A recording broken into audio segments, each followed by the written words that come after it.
Shalom Bapak Ibu yang kasih Tuhan. Shalom. Haleluya. Haleluya. Kita percaya kasih setia Tuhan tidak pernah berkesudahan dalam hidup kita. Amin. Haleluya. Kita akan memulai ibadah kita pada pagi hari ini. Sebelumnya kita berdoa. Hoyara bataka shikara bara bara bara baya shana. Hoyara bara bara bara baya shikara bara bara bara bara bara.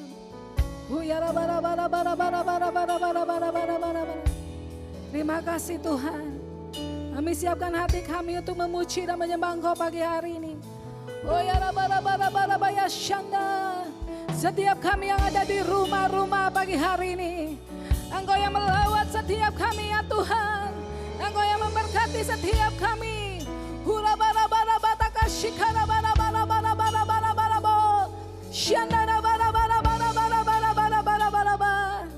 Terima kasih Tuhan. Terpujilah namamu. Dalam nama Yesus Kristus. Haleluya. Amin. Yes Lord. Ku tak menyerah, walau kadang ku tak mengerti.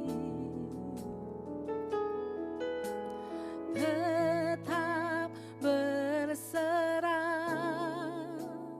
keyakinan di dalam hati. Rencana yang terbaik semuanya datang darimu. Amin. Karena tanganmu memurnikanku, ku tetapkan hatiku, ku percaya tanpa syarat takkan goyah. Ku nyatakan imanku untuk setia, serahkan hatiku. Katakan bersama-sama. Ku tak menyerah, walau kadang ku tak mengerti. Tetap berserah, keyakinan di dalam hati. Rencana yang terbaik semuanya datang darimu. Karena tanganmu memurnikanku, ku tetapkan hatiku, ku percaya tanpa syarat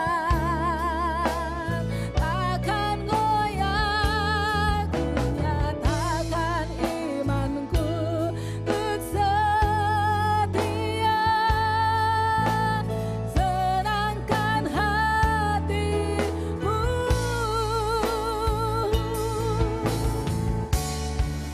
Melekat padamu,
takkan goyah, ku nyatakan imanku untuk setia. Serahkan hatimu, ku tetapkan hatiku untuk percaya tanpa syarat, takkan goyah, ku nyatakan imanku untuk setia. Serahkan hatimu, serahkan hatimu, serahkan hatimu.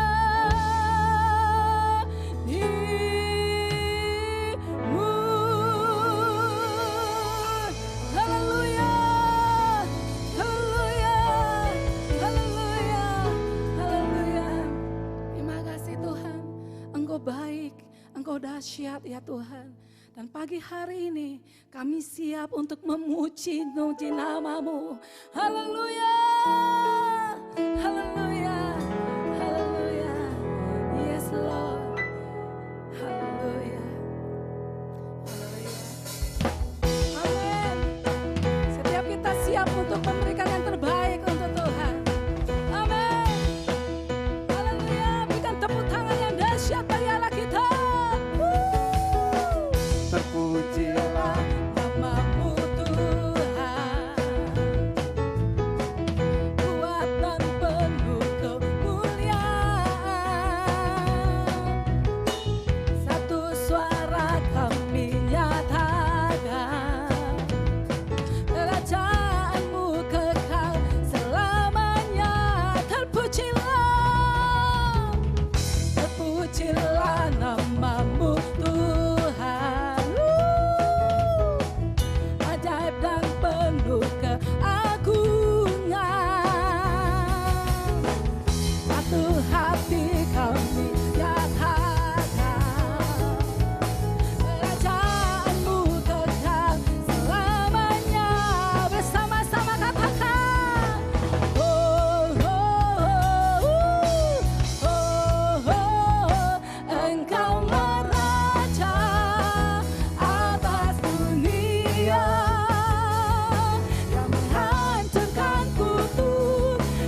Shalom. Kesempatan kali ini kita akan membahas hidup sebagai insan Pentakosta. Siapakah yang dimaksud dengan insan Pentakosta? Tentunya bukan hanya mereka yang merupakan anggota jemaat gereja Pentakosta, tetapi semua orang percaya yang hidup dipimpin dan dituntun oleh Roh Kudus, yang meyakini bahwa suara Tuhan masih diperdengarkan, yang meyakini bahwa kita masih mendengar suaranya, dan yang dengan iman dan kuasa dari Roh Kudus berkata-kata atas nama Tuhan. Dalam Injil Yohanes, Tuhan Yesus sangat menekankan kehidupan orang percaya yang dipimpin dan dituntun oleh Roh Kudus. Betapa Roh Kudus menempati peran yang sentral dan penting dalam kehidupan orang percaya. Kehidupan orang percaya sudah seharusnya adalah kehidupan yang dipimpin oleh Roh Kudus, bukan sekedar hikmat, kepintaran, kehebatan, dan kebijaksanaan kita sendiri. Kehidupan yang dipimpin oleh Roh Kudus dimulai ketika pencurahan Roh Kudus pada hari Pentakosta sebagaimana dicatat dalam Kisah Para Rasul. Dalam Kisah Para Rasul, Roh Kudus terlibat dalam pengambilan keputusan, menuntun, mengarahkan, dan memimpin para pemimpin jemaat dalam pekerjaan pelayanan dan penuntasan amanat agung Tuhan Yesus. Kisah Para Rasul belum berhenti dan terus berlanjut sampai dengan era kita sekarang ini. Roh Kudus belum berhenti bekerja sampai saat ini. Karunia-karunia roh belum berhenti. Itu sebabnya kehidupan yang dipimpin oleh Roh Kudus adalah kehidupan yang seharusnya dialami dan dijalani oleh setiap orang percaya di masa kini. Ciri khas hidup insan Pentakosta yang dipenuhi dengan Roh Kudus antara lain menjaga kekudusan hidup, hubungan yang intim dengan Tuhan, hidup dan melayani dalam mujizat dan kuasa Roh Kudus, menjadi saksi Yesus, memberitakan kabar baik. Mendengar suara Tuhan bukanlah tentang kemampuan manusia mendengar suaranya, tetapi tentang kehendak Tuhan yang ingin memperdengarkan suaranya kepada orang-orang percaya, sekalipun kita sedang dalam keadaan berdosa. Namun demikian adalah merupakan tanggung jawab kita untuk melatih kepekaan dalam mendengar suaranya. Dalam praktek hidup sehari-hari insan Pentakosta, memperkatakan firman Tuhan merupakan sesuatu yang lumrah, sebagaimana diajarkan dalam firman Tuhan Yosua 1 ayat 8. Misalnya dalam keadaan sakit, mereka memperkatakan dengan penuh iman 1 Petrus 2 ayat 24, oleh bilur-bilurnya kamu telah sembuh. Ketika banyak kebutuhan hidup yang harus dipenuhi, mereka memperkatakan Filipi 4 ayat 13, segala perkara dapat kutanggung di dalam Dia yang memberi kekuatan kepadaku. Dan Filipi 4 ayat 19, Allahku akan memenuhi segala keperluanmu menurut kekayaan dan kemuliaannya dalam Kristus Yesus. Serta memperkatakan Mazmur 91, janji perlindungan Tuhan. Insan Pentakosta yang menggembalakan jemaat bukan hanya memerlukan pengetahuan teologis yang mumpuni, bukan sekedar pengalaman pribadi semata. Lebih dari itu adalah kepekaan mendengar suara Tuhan. Gembala jemaat harus memiliki keintiman dengan Tuhan, sebab dengan begitu mereka mendapatkan tuntunan Tuhan bagi umat yang digembalakan. Pesan khusus yang diterima dari Tuhan sebagai tuntunan bagi jemaat tentu harus diperkatakan dan disampaikan berulang-ulang sampai jemaat dengan urapan Roh Kudus dapat menangkap, memahami, serta melakukan apa yang menjadi tuntunan Tuhan tersebut. Robert Menzies dalam bukunya menyatakan, sama seperti Tuhan Yesus diurapi untuk memenuhi tugas kenabiannya, demikian juga murid-murid yang dibaptis Roh Kudus telah diurapi sebagai nabi-nabi akhir zaman untuk menyatakan firman Allah. Gereja di zaman akhir yang telah dibaptis Roh Kudus adalah komunitas para nabi. Apakah seperti nabi zaman Perjanjian Lama? Tentu tidak. Yang dimaksudkan adalah para nabi yang terpanggil untuk membawa pesan keselamatan sampai ke ujung bumi. Setelah dibaptis Roh Kudus, Petrus dan Paulus banyak mengulangi mujizat Yesus. Artinya, karunia mujizat tidak terbatas, hanya dikerjakan oleh Yesus. Seperti yang dinyatakan oleh Craig Keener, Petrus dan Paulus sedang melakukan pekerjaan Yesus dengan cara membuka jalan dan memberi contoh bagi gereja di masa yang akan datang. Insan Pentakosta percaya bahwa baptisan Roh Kudus adalah berkat yang kedua alias second blessing yang diterima oleh orang percaya setelah kelahiran baru. Dari sinilah gaya hidup insan Pentakosta berawal. Saudaraku dikasih Tuhan, kita harus bangga hidup sebagai insan Pentakosta. Tuhan Yesus memberkati.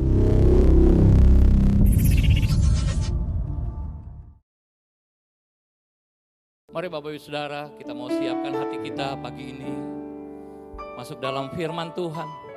Biarlah pagi ini Bapak Ibu Saudara, biarlah firman ini menjadi kekuatan, menjadi perlindungan dan penyertaan Tuhan. Dan saya percaya ketika kita memandang kepada Tuhan, ketika kita berharap kepada Tuhan, maka Dia tidak pernah mengecewakan. Bapak terima kasih Tuhan, Engkau tak pernah berjanji langit selalu biru, tetapi Engkau yang berjanji selalu menyertai hidup kami Tuhan.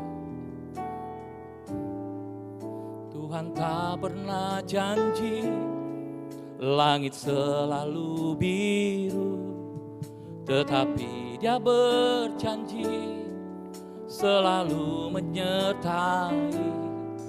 Tuhan tak pernah janji jalan selalu rata, tetapi Dia berjanji berikan kekuatan.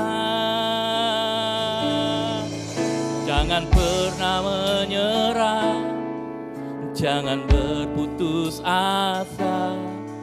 Mujizat Tuhan ada saat hati menyembah. Jangan pernah menyerah, jangan berputus asa. Mujizat Tuhan ada bagi yang setia dan percaya. Mari Bapak Ibu Saudara sekali lagi di rumah katakan, Tuhan tak pernah janji langit selalu biru, tetapi Dia berjanji selalu menyertai. Tuhan tak pernah janji jalan selalu rata, tetapi Dia berjanji berikan kekuatan. Jangan pernah menyerah, jangan berputus asa. Mujizat Tuhan ada saat hati menyembah. Jangan pernah menyerah, jangan berputus asa. Mujizat Tuhan ada bagi yang setia dan percaya. Katakan sekali lagi dengan iman. Jangan pernah menyerah, jangan berputus asa. Mujizat Tuhan ada saat hati menyembah. Jangan pernah menyerah, jangan berputus asa. Mujizat Tuhan ada bagi yang setia dan percaya. Bagi yang setia dan percaya. Bagi yang setia, bagi yang setia dan percaya.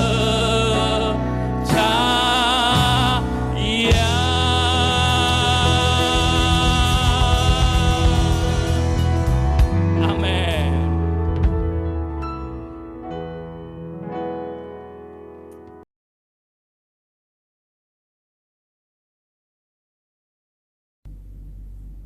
Shalom, selamat pagi Bapak Ibu Saudaraku dikasih oleh Tuhan. Apa kabar? Berapa banyak yang luar biasa. Saya ingin melihat dulu tangan-tangannya. Haleluya. Puji Tuhan, kita kembali dalam siaran online pagi hari ini. Saya percaya bahwa kita semua disiapkan Tuhan untuk mendengarkan dengan baik firman Tuhan, dan kita nanti akan masuk dalam perjamuan kudus. Luar biasa Allah kita. Nah Bapak Ibu Saudaraku dikasih oleh Tuhan, tema khotbah saya hari ini berjudul A New Dimension. Kita memasuki satu dimensi yang baru di tahun 2020 ini. Bapak Ibu, kita telah melihat bagaimana hari-hari ini sepertinya banyak hal-hal yang di luar kebiasaan yang kita lakukan. Ada hal-hal yang baru. Saya percaya bahwa apa yang Tuhan izinkan terjadi, ada maksud dan rencana Tuhan yang dahsyat. Saya sangat percaya kalau banyak hari-hari ini kita terus ada dalam rumah, ya, kita pertemuan-pertemuan selalu melalui siaran online, ya, melalui Zoom dan melalui Google, melalui Skype. Saya percaya ada hal-hal yang baru, termasuk ibadah hari ini. Kita memasuki dalam ibadah online. Saya percaya bahwa ada budaya-budaya yang baru yang sedang dikembangkan. Nah, saya percaya bahwa Roh Kudus adalah roh yang kreatif. Dia pasti membuat sesuatu yang baru. Dan saya percaya hasilnya pun akan lebih dahsyat daripada hari-hari sebelumnya. Nah, Bapak Ibu Saudaraku dikasihi oleh Tuhan, hari ini saya ingin mengajak Bapak Ibu untuk membuka firman Tuhan dalam kitab 1 Samuel pasal yang ke-10 ayat 6 dan 7. Mari kita baca bersama-sama firman Tuhan ini. Dari kitab 1 Samuel pasal yang ke-10 ayat 6 dan 7. Dikatakan seperti ini. Maka roh Tuhan akan berkuasa atasmu. Engkau akan kepenuhan bersama-sama dengan mereka dan berubah menjadi manusia lain. Apabila tanda-tanda ini terjadi kepadamu, lakukanlah apa saja yang didapat oleh tanganmu, sebab Allah menyertai engkau. Nah, Bapak Ibu Saudaraku dikasihi oleh Tuhan, kisah ini berbicara bagaimana Saul, ya, diberikan kepercayaan menjadi seorang raja atas Israel. Dan apa yang terjadi sebelumnya, bahwa Saul adalah seorang pemburu keledai. Dan dia sanggup diubahkan oleh Tuhan menjadi seorang raja atas Israel. Saya percaya bahwa ini suatu kisah manusia yang baru yang Tuhan ubahkan melalui kekuatan kuasa Roh Kudus. Saya percaya bahwa Saul pada waktu itu menjadi orang yang sangat biasa, tetapi diubahkan oleh Tuhan menjadi orang yang luar biasa. Saya percaya bahwa ini ada roh Tuhan yang bekerja, yang membuat dia memasuki satu dimensi yang baru. Nah, Bapak Ibu Saudaraku dikasihi oleh Tuhan, saya percaya bahwa dimensi yang baru juga terjadi. Sebagai contoh, perempuan Samaria yang punya suami 5 lalu bertobat dan dipakai oleh Tuhan dalam penginjilan. Bahkan seluruh kota Samaria itu dimenangkan bagi Tuhan. Nah, kita melihat ada beberapa contoh lain lagi di samping perempuan Samaria. Juga berbicara Maria Magdalena, seorang, saya dapat katakan, wanita tunasusila, ya, yang bekerja hidupnya sebagai prostitusi. Tapi apa yang terjadi? Dia diubahkan oleh Tuhan. Baru. Bahkan terlebih daripada itu, dia yang tadinya hidupnya penuh dengan dosa, dia diubahkan oleh Tuhan. Bahkan pertama-tama dia waktu Tuhan Yesus, ya, mati, pada hari ketiga dia bangkit. Justru yang pertama kali Tuhan Yesus menampakkan diri kepada seorang wanita yang bernama Maria Magdalena. Dan dia diubahkan oleh Tuhan dari manusia lama menjadi manusia yang baru. Bahkan dia memberitakan kabar kebangkitan Kristus kepada seluruh murid-murid Tuhan.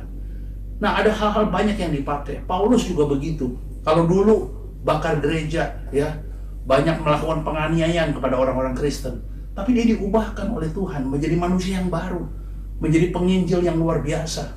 Nah, Bapak Ibu Saudaraku dikasihi oleh Tuhan, banyak hal, termasuk diri saya juga diubahkan oleh Tuhan.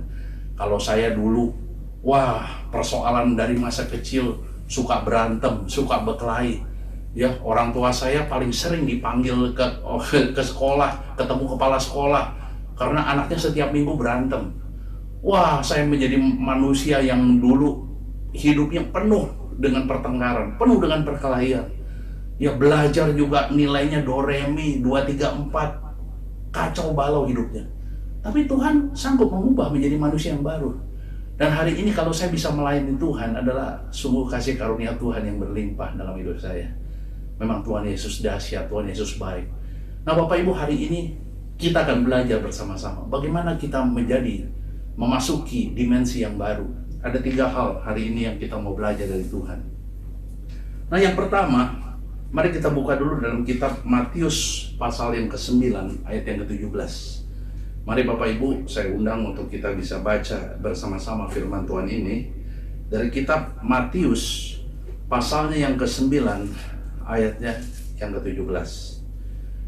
Ya, demikian disampaikan firman Tuhan. Begitu pula anggur yang baru tidak diisikan ke dalam kantong kulit yang tua. Karena jika demikian kantong itu akan koyak sehingga anggur itu terbuang dan kantong itu pun hancur. Tetapi anggur yang baru disimpan orang dalam kantong yang baru pula. Dan dengan demikian terpeliharalah kedua-duanya. Nah, maksud daripada firman Tuhan ini Bapak Ibu, bahwa anggur yang baru, saya percaya bahwa roh Tuhan, pengurapan Tuhan, Roh Kudus yang baru, itu dicurahkan dalam hidup kita, tapi kita nggak bisa memakai kantong kulit yang tua. Artinya roh Tuhan yang dahsyat itu tidak mungkin ada di dalam kantong kulit yang tua. Dalam arti kata dari kehidupan manusia lama kita. Mungkin kita masih hidup dalam dosa, kita nggak bisa melepaskan hidup duniawi ini. Banyak hal-hal yang hidup manusia-manusia lama kita, manusia daging kita, manusia juga yang penuh dengan dosa. Kita nggak bisa. Ya, roh Tuhan itu tidak bisa masuk dalam kehidupan manusia lama kita. Oleh karena itu Tuhan bilang itu akan koyak sehingga anggur itu terbuang dan kantong itu pun jadi hancur. Tetapi Tuhan mengajarkan kepada kita anggur yang baru itu harus disimpan orang dalam kantong yang baru. Jadi hidup kita harus diperbarui. Hidup kita harus penuh dengan pertobatan. Ya, kita nggak mungkin, saya ambil contoh begini. Ya, saya minum jus, ya, sari buah-buahan setiap pagi untuk kesehatan. Saya nggak mungkin minum jus itu dicampur dengan jus yang kemarin, jus yang lama. Ya, kalau jus yang baru yang segar dicampur dengan jus yang lama, pasti vitaminnya kurang, rasanya pun juga nggak segar. Nah, demikian pun juga begitu kehidupan kita. Kalau Roh Kudus yang saat mau masuk dalam hidup kita, itu harus dibersihkan dulu. Hidup kita itu harus penuh dengan pertobatan, sehingga kita bisa link sama Tuhan dan Roh Tuhan bisa bekerja maksimal dalam hidup ini. Nah, Bapak Ibu Saudaraku dikasih oleh Tuhan, saya percaya bahwa hari-hari ini kalau Tuhan mau bekerja untuk kita dalam dimensi yang baru, bahwa kita harus rela untuk mematikan kedagingan kita. Saya teringat dikatakan Musa telah mati dan digantikan oleh Yosua. Saya percaya Musa mati, ya, manusia lama, ya, bekerja one man show, itu harus diubahkan dengan generasi Yosua, artinya generasi dari 12 suku Yakub, dari generasi yang bisa bekerja sama. Saya percaya bahwa itu, ya, harus mati dulu Musanya, baru Yosua bisa bergerak dan bekerja sama untuk masuk dalam tanah perjanjian. Nah, Bapak Ibu Saudaraku dikasih oleh Tuhan, hal yang kedua yang kita mau belajar dari Tuhan, ya, adalah yang kedua. Poin yang kedua setelah yang pertama tadi, tinggalkan kehidupan manusia lama. Tapi yang kedua yang Tuhan sampaikan adalah kita harus serahkan secara total seluruh kehidupan kita. Mari kita buka kitab Roma pasal 12 ayat 1 dan 2. Roma pasal 12 ayat 1 dan 2, demikian firman Tuhan. Karena itu saudara-saudara, demi kemurahan Allah, aku menasihatkan kamu, supaya kamu itu mempersembahkan tubuhmu itu sebagai persembahan yang hidup, yang kudus dan yang berkenan kepada Allah. Itu adalah ibadahmu yang sejati. Janganlah kamu menjadi serupa dengan dunia ini, tapi berubahlah oleh pembaruan budimu, sehingga kamu dapat membedakan manakah kehendak Allah, apa yang baik, yang berkenan kepada Allah, dan yang sempurna. Saya percaya Bapak Ibu, maksud daripada firman Tuhan ini, marilah kita mempersembahkan tubuh kita sebagai persembahan yang hidup, yang kudus, dan yang berkenan. Ya. Nah,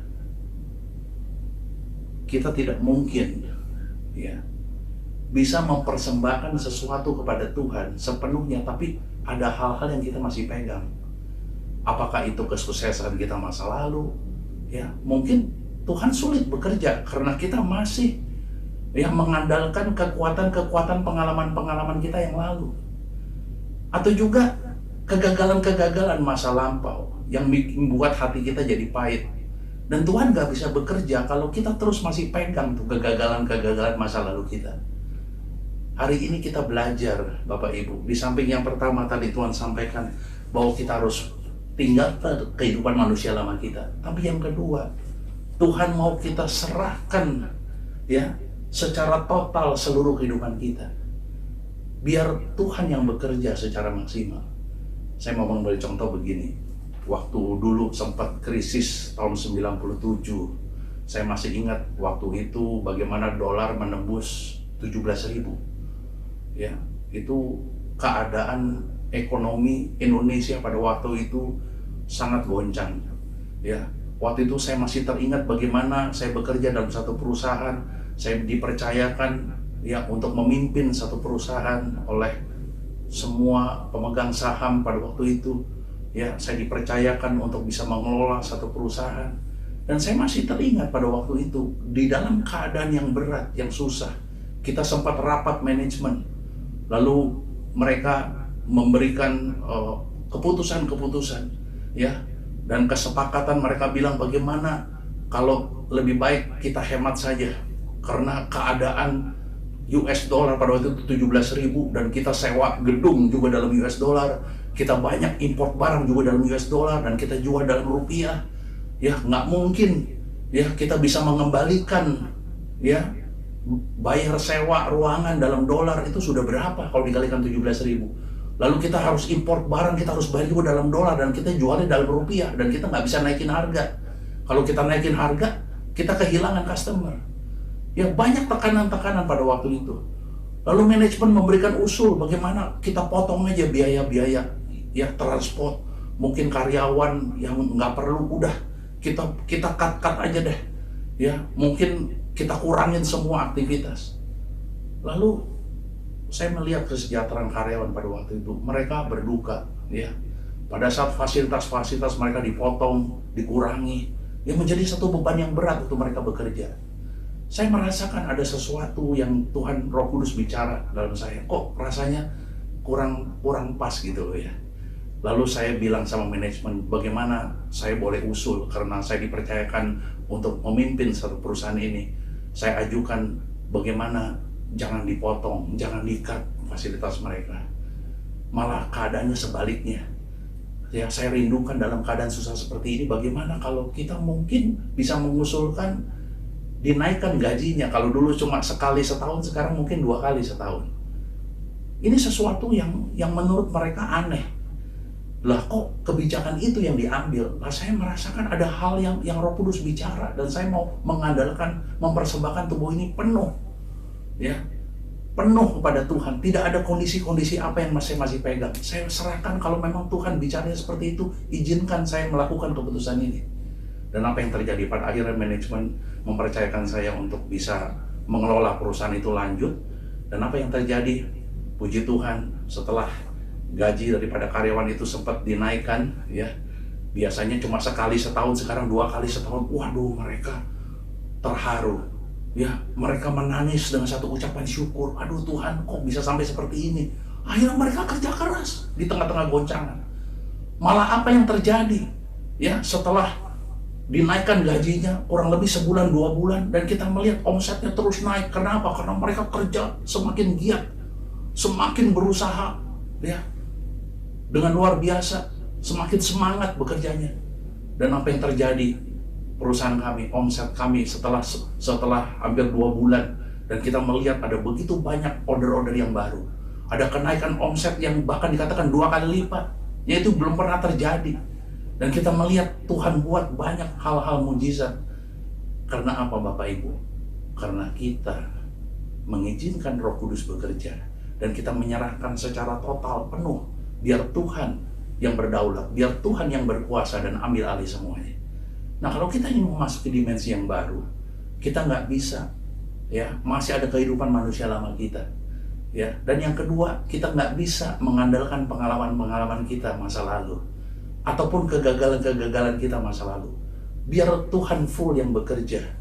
Dan saya melihat waktu saya menyerahkan total sepenuhnya kehidupan pada Tuhan, maka Tuhan melakukan perkara-perkara dahsyat dan Roh Kudus bekerja dengan luar biasa. Nah, Bapak Ibu Saudaraku, yang terakhir saya ingin berbicara Poin yang ketiga, ya, bagaimana kita memasuki dimensi yang baru. Setelah yang pertama, kita tanggalkan kehidupan manusia lama. Yang kedua, kita serahkan secara total kehidupan kita. Tapi yang ketiga, apa yang Tuhan sampaikan adalah kita harus memasuki, ya, dimensi percepatan. Ya, ini yang ketiga. Nah, mari kita buka firman Tuhan dalam kitab 1 Raja-Raja pasal yang ke-18 ayat 44 sampai 46. 1 Raja-Raja pasal yang ke-18 ayat 44 sampai 46. Nah, Bapak Ibu, sebelum kita baca firman Tuhan, kita melihat bagaimana perkembangan teknologi. Ya. Kalau dulu saya pernah tahu bagaimana setiap 25 tahun, ya, ini waktu 100 tahun yang lalu, ya, setiap 25 tahun baru ada teknologi-teknologi baru. Kemudian 20 tahun terakhir ini berubah begitu cepat. Nggak usah sampai 25 tahun, ya kan? Setiap tahun ada perkembangan teknologi baru. Tapi sekarang nggak perlu tunggu setahun, Bapak Ibu. Kita perhatikan, ya, dalam satu hari pun, ya, Tuhan bisa bekerja, ya kan? Dengan muncul teknologi-teknologi yang baru. Nah, kita melihat di sini perkembangan teknologi berjalan begitu pesat. Saya percaya bahwa ini pekerjaan Roh Kudus yang dahsyat dengan kreativitas-kreativitas yang baru. Nah, saya mengajak Bapak Ibu untuk membuka dalam kitab 1 Raja-Raja pasal yang ke-18 ayat 44 sampai 46. Di sini diceritakan bagaimana Elia setelah membunuh 450 Nabi Baal. Apa yang terjadi? Turun hujan, turun berkat. Dan apa yang terjadi pada waktu itu di 1 Raja-Raja 18 ayat 44 sampai 46. Mari kita baca sama-sama. Dikatakan pada ketujuh kalinya berkatalah bujang itu, wah, awan kecil sebesar telapak tangan timbul dari laut. Ya, ada berkat yang kelihatan. Setelah berulang-ulang dilihat kok belum muncul. Tapi setelah 7 kali bujangnya disuruh oleh Elia, dia melihat ada awan setapak tangan. Saya percaya ini tanda-tanda, ya, berkat Tuhan yang ditunggu-tunggu, ya, muncul. Dan apa yang terjadi waktu itu setelah awan setapak tangan timbul dari laut, lalu kata Elia, pergilah katakan kepada Ahab, ya, dia suruh bujangnya katakan kepada Ahab, pasang keretamu dan turunlah, jangan sampai engkau terhalang oleh hujan. Ya, jadi setelah melihat ada berkat itu, dia suruh bujangnya untuk kasih tahu kepada Ahab untuk pakai kereta, ya, untuk pergi ke Yisrael. Ya, saya percaya Yisrael itu bahasa Ibrani artinya Allah yang menyediakan. Dan apa yang terjadi? Maka dalam sekejap mata langit menjadi kelam oleh awan badai, lalu turunlah hujan lebat. Dan Ahab naik kereta lalu pergi ke Yisrael. Tetapi apa yang terjadi? Ya, Ahab naik kereta pergi ke Yisrael. Tetapi baca sama-sama di ayat yang ke-46. Tetapi kuasa Tuhan berlaku atas Elia. Ia mengikat pinggangnya dan berlari mendahului Ahab sampai ke jalan yang menuju Yisrael. Ada hal-hal yang aneh di sini terjadi. Dengan kuasa Tuhan, Elia dapat menyusul Ahab. Ahab naik kereta, Elia berlari. Tapi yang sampai duluan justru Elia, sampai ke jalan yang menuju Yisrael. Banyak hal-hal yang di luar kemampuan manusia, itu Tuhan bisa buat. Kenapa? Karena Elia dikuasai oleh Roh Tuhan. Hari ini saya tantang Bapak Ibu, berapa banyak yang engkau mau dipenuhi oleh Roh Kudus. Supaya di dalam memasuki dimensi percepatan ini, banyak hal-hal mujizat yang Tuhan buat yang di luar kemampuan manusia. Bapak Ibu saudaraku dikasih oleh Tuhan, syaratnya kalau kita mau terus dipenuhi oleh Roh Kudus, mari yang pertama tanggalkan manusia lama kita. Yang kedua, kita harus belajar serahkan secara total seluruh kehidupan kita. Tapi yang ketiga, mari kita masuklah dalam dimensi percepatan, ya, yaitu kalau kita menyerahkan kuasa Roh Kudus bekerja dengan kreativitasnya. Saya ingat dalam kitab Kisah Rasul 1 ayat 4-5, Tuhan Yesus melarang murid-muridnya jangan meninggalkan Yerusalem sampai Roh Kudus dicurahkan.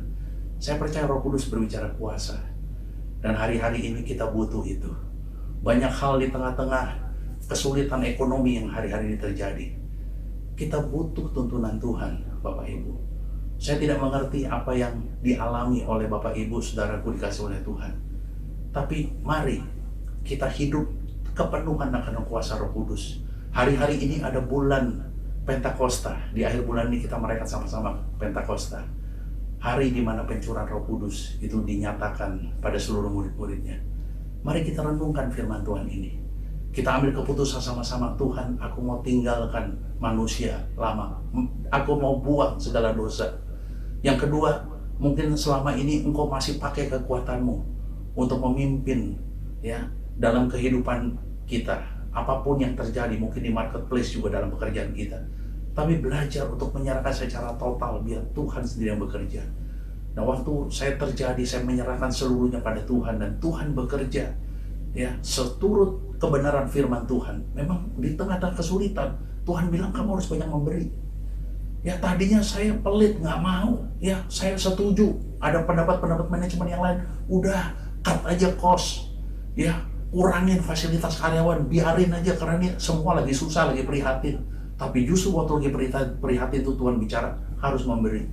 Dan waktu itu dilakukan, maka banyak hal-hal yang di luar kemampuan manusia itu Tuhan buat. Bapak Ibu semua luar biasa, Tuhan gila. Saya undang masuk ke dalam dimensi percepatan apa yang dialami oleh Elia. Ya, bahwa Elia mampu ya melakukan satu percepatan yang di luar kemampuan manusia, itu dia bisa lakukan. Pada saat dalam perjalanan ke Yesreel, Allah yang menyediakan, dia buat satu kejutan. Karena apa? Karena dia dikuasai oleh Roh Tuhan. Saya percaya hari-hari ini mari kita merenungkan firman Tuhan ini. Berapa banyak dari kita yang mau dipenuhi oleh Roh Kudus? Saya mau mendoakan untuk Bapak Ibu semua di tempat ini. Haleluya. Mari kita sama-sama sehati, dari hati kita yang paling dalam, kita angkat pujian penyembahan kita. Haleluya. Amin. Mari Bapak Ibu saudaraku dikasih oleh Tuhan, kita masuk dalam doa dengan segenap hati. Mari kita angkat pujian sama-sama, penyembahan kita kepada Tuhan. Haleluya Bapa. Terima kasih ya Tuhan. Terima kasih ya Bapa. Haleluya Yesus.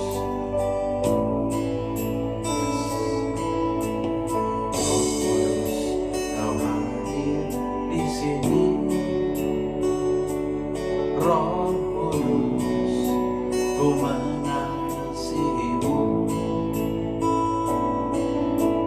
Kau lembut, kau manis, kaulah penghiburku, penolongku, diutus Bapakku. Ku buka hati untuk Roh-Mu Tuhan. Ku buka hati menyembah-Mu Yesus. Jamahlah kami, penuhi kami dengan kuasa Allah Maha Tinggi.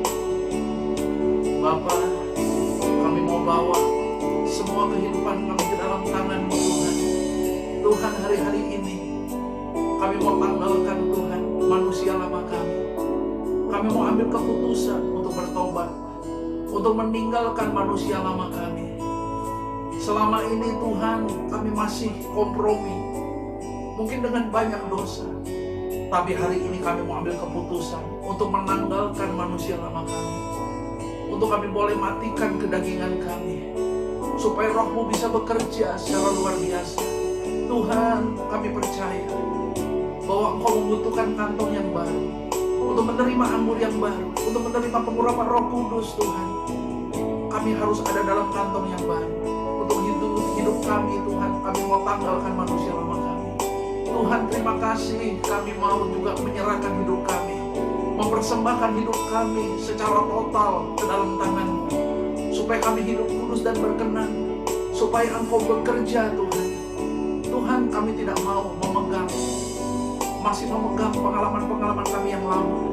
Mungkin ada kegagalan-kegagalan kami di masa yang lampau, masih terus kami pegang. Tapi hari ini kami mau tanggalkan semua itu. Biar Engkau yang menjadi pemimpin kami, biar Engkau yang menuntun hidup kami. Terima kasih ya Bapa. Kami juga mau masuk dalam dimensi percepatan. Karena kami percaya kalau Roh Kudus bekerja dengan kreativitas yang baru, yang di luar kemampuan manusia, itu Tuhan bisa buat dalam hidup kami. Tuhan, terima kasih. Kami mau buka hati kami, Tuhan. Ku buka hati menyembah-Mu Yesus. Jamalah kami, penuhi kami dengan kuasa Allah Maha-Tinggi. Jamalah kami, penuhi kami dengan kuasa Allah Maha-Tinggi. Sekali lagi dengan segenap hati. Jamalah kami, penuhi kami dengan kuasa Allah Maha-Tinggi. Mari angkat kedua tangan kita. Penuhi kami dengan Roh-Mu ya Tuhan. Curahkan Roh-Mu atas setiap kami. Ora syadarabata kurigara syadarabata kurigara. Penuh Tuhan sampai melimpah. Penuhi kami ya Tuhan. Terima kasih Bapa. Kami percaya di dalam alam roh kami telah menerimanya Tuhan. Dan itu diberikan kepada kami yang percaya. Di dalam nama Tuhan Yesus. Haleluya. Amin.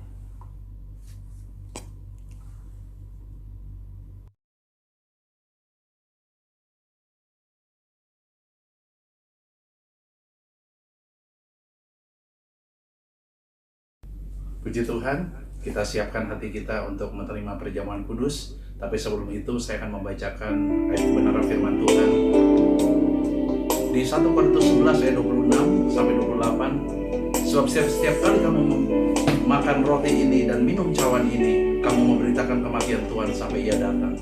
Jadi barang siapa dengan cara yang tidak layak makan roti atau minum cawan Tuhan, ia berdosa terhadap tubuh dan darah Tuhan. Karena itu hendaklah tiap-tiap orang menguji dirinya sendiri, dan baru sudah itu ia makan roti dan minum dari cawan itu. Ada dua pengertian di sini. Pada saat kita masuk dalam perjamuan kudus, kita buat komitmen sama Tuhan. Kita ingin memberitakan kematian Tuhan Yesus sampai Ia datang. Dan kita menjadi saksi bahwa Dia bangkit dari kematian. Terlebih daripada itu, kita menguji diri kita supaya Tuhan Yesus mengampuni terlebih dahulu, lalu kita masuk dalam persekutuan dengan Tuhan. Mari kita satukan hati kita. Tuhan, setiap kali Tuhan memimpin perjamuan kudus, Tuhan selalu berkata, jadilah ini menjadi peringatan anak-anak. Baiklah Bapak Ibu, kita mengingat segala kebaikan Tuhan. Dari sejak kita lahir, kita dibesarkan. Lalu kita mendapat sekolah yang baik, kita punya orang tua yang baik. Lalu suatu hari kita bekerja, Tuhan berikan pekerjaan yang baik. Dan juga Tuhan menemukan pasangan hidup buat kita. Lalu kita hidup berumah tangga. Tapi dalam perjalanan hidup kita sempat jatuh dalam dosa dan upah dosa dalam maut. Sampai Tuhan Yesus mati di kayu salib untuk dosa-dosa kita, untuk mengampuni sehingga kita layak masuk dalam kerajaan Allah. Itulah Engkau Tuhan, Engkau sangat baik bagi kami. Terima kasih ya Bapa untuk pengampunan dosa. Mari kita siapkan hati kita. Kita angkat roti di tangan kanan kita tinggi-tinggi.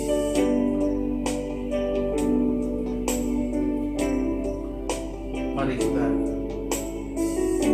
siapkan hati kita. Sebab apa yang telah kuteruskan kepadamu, telah aku terima dari Tuhan, yaitu bahwa Tuhan Yesus pada waktu malam Ia diserahkan, Dia mengambil roti, dan sudah itu Ia mengucap syukur atasnya. Ia memecah-mecahkan dan berkata, inilah tubuhku yang diserahkan bagi kamu. Perbuatlah ini menjadi peringatan akan aku. Bapak Ibu Saudaraku dikasih oleh Tuhan, bukankah roti yang telah dipecah-pecahkan dalam persekutuan kita dengan tubuh Kristus? Mari kita makan bersama-sama dalam nama Tuhan Yesus.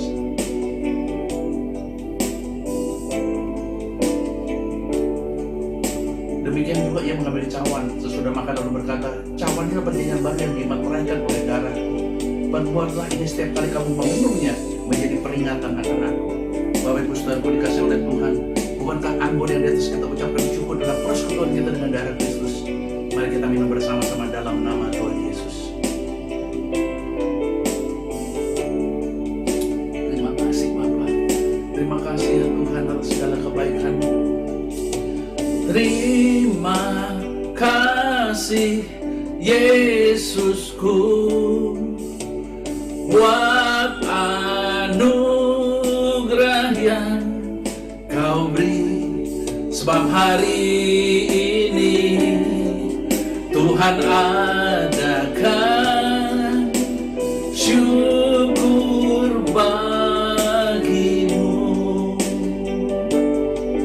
Sebab hari ini Tuhan adakan syukur bagimu. Syukur bagimu Tuhan, syukur bagimu. Syukur bagimu Bapa, syukur bagimu.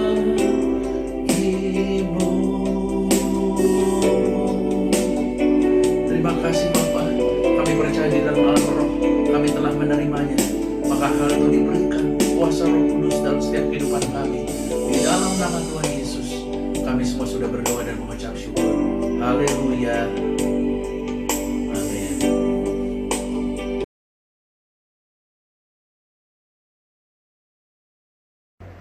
Mari saya mengundang kita semua untuk menyatukan hati kita untuk berdoa syafaat. Bapa, kami datang kepadamu Tuhan, kami bersyukur dan berterima kasih untuk kesempatan dan waktu yang Tuhan berikan kepada kami boleh beribadah kembali ya Tuhan. Terima kasih untuk firman-Mu ya Tuhan yang menjadi penuntun bagi hidup kami. Bapa, kami pada saat sekarang ini kami mau berdoa untuk hamba-Mu Pak James ya Tuhan, sebagai gembala cabang kami di Pondok Indah dan juga sebagai gembala rayon 1A. Kami mau serahkan hamba-Mu ini beserta keluarganya Tuhan ke dalam tangan Tuhan. Tuhan, kiranya kasih setia Tuhan, pertolongan, perlindungan, kesehatan Tuhan berikan atas hamba-Mu ini. Kami juga mau berdoa Tuhan untuk gembala sidang kami Pak Niko beserta keempat para wakilnya ke dalam tangan Tuhan. Kiranya Tuhan berikan pewahyuan, berikan pengurapan atas setiap mereka ya Tuhan. Dan juga Tuhan berikan perlindungan, kesehatan Tuhan atas mereka dan keluarga besar mereka. Terima kasih ya Tuhan. Kami pada saat sekarang ini kami khususnya mau berdoa untuk Indonesia Tuhan. Kami mau serahkan Indonesia ke dalam tangan-Mu ya Tuhan. Engkau adalah Allah kami yang maha kuasa. Engkau adalah Allah kami yang berdaulat. Engkau adalah Allah kami yang maha kasih. Kami berdoa ya Tuhan, kiranya ulurkanlah tangan-Mu ya Tuhan atas Indonesia. Tuhan, bebaskanlah ya Tuhan Indonesia dari pandemi COVID-19 ini ya Tuhan. Kami mohon belas kasihan dan pengampunan Tuhan turun atas Indonesia. Kami mau bawakan pemerintahan kami ke dalam tangan Tuhan. Presiden kami Joko Widodo ya Tuhan beserta seluruh jajarannya dari pusat sampai daerah, kami serahkan mereka ke dalam tangan-Mu ya Tuhan. Kiranya Tuhan memberikan kepada mereka hikmat sehingga mereka boleh mengambil satu keputusan-keputusan yang tepat dan cepat ya Tuhan, untuk boleh Tuhan Indonesia Tuhan dibebaskan dari COVID-19 ini Tuhan. Dan juga kami mohon kemampuan ya Tuhan, berikan kepada masyarakat Indonesia kemampuan ya Tuhan untuk boleh bersabar Tuhan, dan juga untuk mentaati himbauan dan peraturan dari pemerintah, agar semua Tuhan kami bersatu hati untuk memerangi pandemi COVID-19 ini.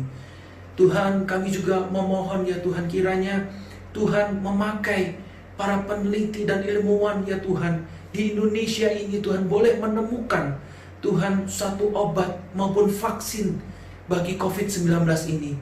Tuhan, pakai mereka sebagai kepanjangan tangan daripada Tuhan, untuk boleh kami menerima jawaban, untuk kami boleh dibebaskan dari pandemi COVID-19 ini. Terima kasih ya Tuhan. Kami juga berdoa ya Tuhan untuk para tenaga medis Tuhan, bagi para dokter, bagi para perawat ya Tuhan, mereka yang setiap hari berhadapan dengan virus COVID-19 ini. Tuhan, Engkau yang memelihara mereka, Engkau yang memberikan kesehatan, Engkau yang memberikan kekuatan secara supranatural. Bahkan bagi keluarga besar mereka juga Tuhan berikan perlindungan. Tuhan, mampukan mereka Tuhan dengan kemampuan supranatural, agar mereka boleh terus Tuhan melayani dan bekerja dengan sukacita yang daripada Tuhan. Terima kasih ya Bapa. Kami berdoa untuk umat-Mu ya Tuhan. Kami serahkan mereka juga ke dalam tangan-Mu ya Tuhan. Karena kami percaya Tuhan, firman-Mu yang mengatakan Engkau tidak akan selama-lamanya membiarkan orang benar itu goyah Tuhan. Kami percaya Engkau adalah gunung batu kami, kota benteng kami, tempat perlindungan bagi kami. Tuhan, Engkau adalah jawaban bagi setiap pergumulan kami. Engkau yang memberikan satu pengharapan yang baru bagi mereka yang putus asa.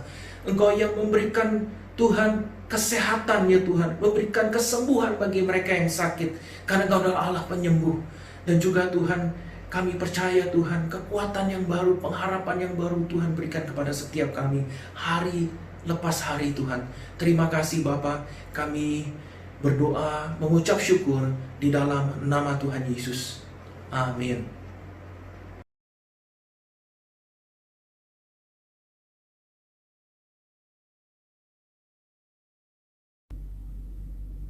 Puji Tuhan, kita sedang ada di akhir daripada ibadah online hari ini. Puji Tuhan, kita telah mengikuti semua dengan luar biasa. Dan kita ucapkan dulu salam sehati pada seluruh anggota keluarga kita. Puji Tuhan. Nah, kita akan bertemu kembali dalam minggu depan dalam ibadah online. Tuhan Yesus baik, dan sebelum kita berpisah, mari kita siapkan hati kita untuk menerima berkat Tuhan. Kita angkat kedua tangan kita yang kudus di hadapan Tuhan. Kekasih-kekasih Tuhan, terimalah berkat damai sejahtera dan sukacita yang daripada Bapa Surgawi. Kasih karunia Allah yang berlimpah-limpah di dalam Anak yang tunggal, Tuhan Yesus Kristus, dengan persekutuan yang manis dengan Roh Kudus menyertai setiap kekasih-kasih Tuhan di tempat ini, mulai hari ini, sampai kita semua dijemput bersama-sama di awan-awan yang permai, bahkan sampai kekal selama-lamanya. Dan kita semua yang percaya dan penuh pengharapan, kita katakan bersama-sama, amin. Selamat hari Minggu, Tuhan Yesus memberkati kita semua. Shalom. Haleluya.